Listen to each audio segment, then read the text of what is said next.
Hey guys, James Patrick here. So I'm here with Kian and Will from Dope Sauce Media. Hello.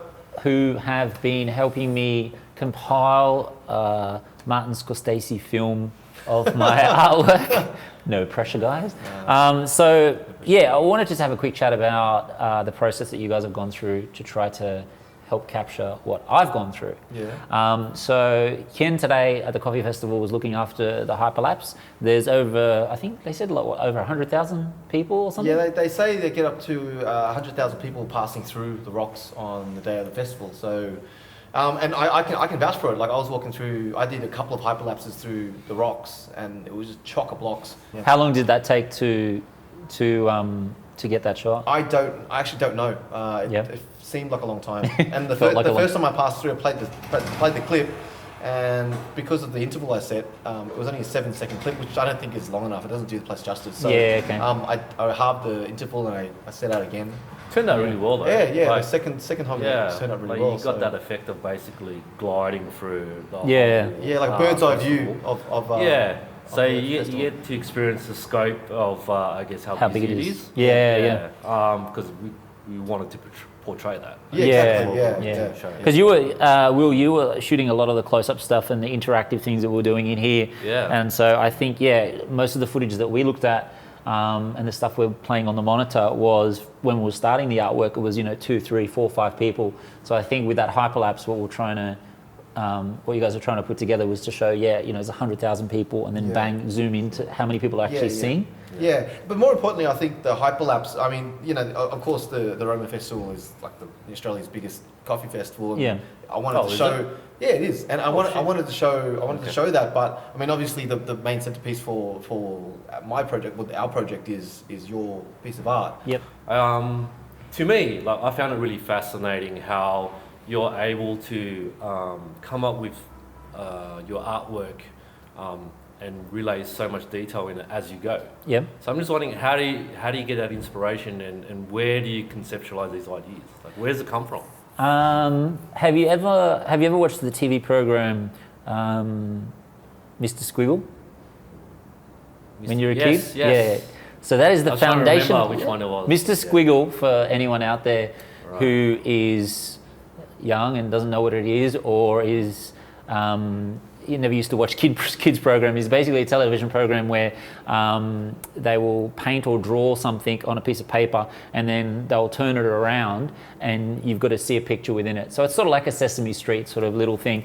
And the idea of that I really liked. When I was younger, what I used to do was I would scribble a whole bunch of lines on a piece of paper and then I'd try to see a face in it or a picture in it, or I'd turn it around and I'd build it out that way.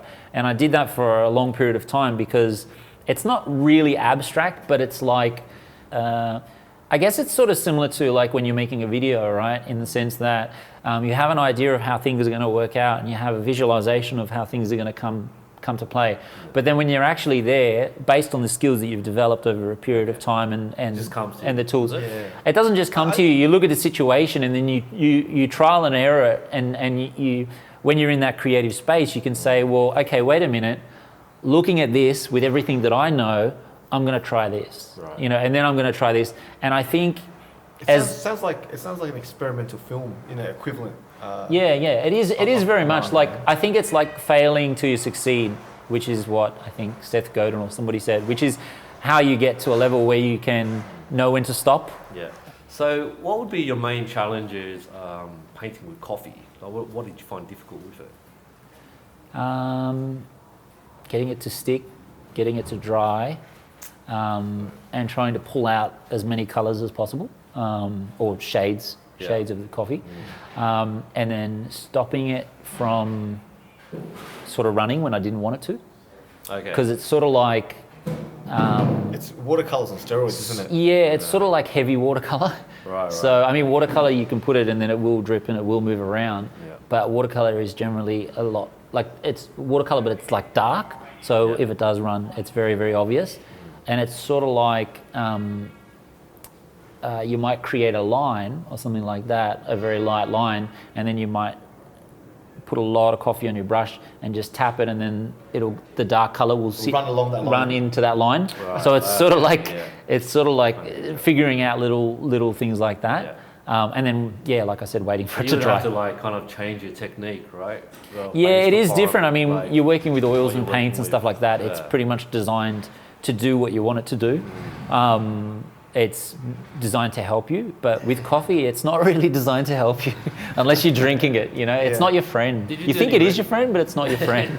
So with the coffee painting, coffee art project that I'm doing for the Aroma Festival, the main objective for me to obviously get from you guys, looking after all the videography and cinematography, was a video that's concise and short enough that will keep people interested. Because what I find is, and you guys probably know as well, is on YouTube and put things on social media and stuff like that, people have an attention span like that. 5 seconds, 2 seconds, whatever. Exactly. Every 5 seconds, they're judging what they're watching, and they're going to click away. It's instant gratification. Pretty much, like, yeah. So you gotta get them hooked right away, but then you also gotta do it in a creative, not gimmicky way. when you tackle each shot and when you look at the process of, okay, I've got 2 minutes to work with and we're opening here, and then, I mean, my artwork's just evolving, over the course of 3 weeks. It's not all planned out. So do you basically look at the setting and then it's a trial and error thing, or do you come out and you look at the setting and you go, okay, I've got XYZ shots, now I've got to do this, or and then you go back, or what's your sort of creative process in regards to? Well, I mean, you sort of approach it with an overall structure that you know is going to work, right? Yeah.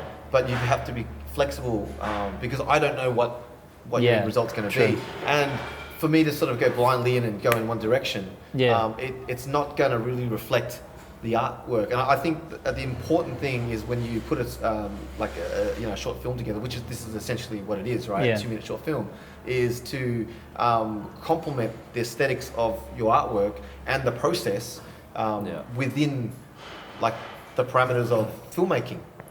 So I still have to follow those conventions, but at the same time try and find new interesting ways to show what's going on, and tell the story. So now that your painting is like near completion or completed, it's up to yourself really. What happens to it? I'm probably about another week away from finishing it. I did want to try to get it to like an 80-90% finishing point by the festival, but it took a little bit longer than I thought, and waiting for coffee to dry and a few other little unforeseen circumstances, which slowed me down a little bit. So I think I've probably got about another week where I can get it to a level where I'll be satisfied. I want to get some of the colours darker and some of the colours lighter, so there's a higher contrast happening, and I want to get a lot more detail in the artwork as well. Sure, and then do that in a week? Yeah, sure? I think so. I hope so.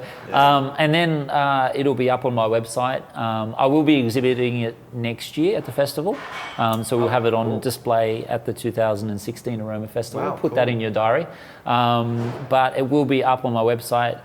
Thanks for watching, guys. I just want to say thanks to Kian and Will from Dope Sauce Media for being patient with me, tackling this big project over the last couple of weeks and putting together an epic video.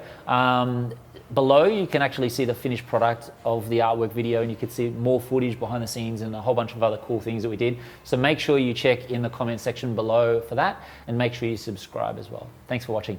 Cheers. See ya.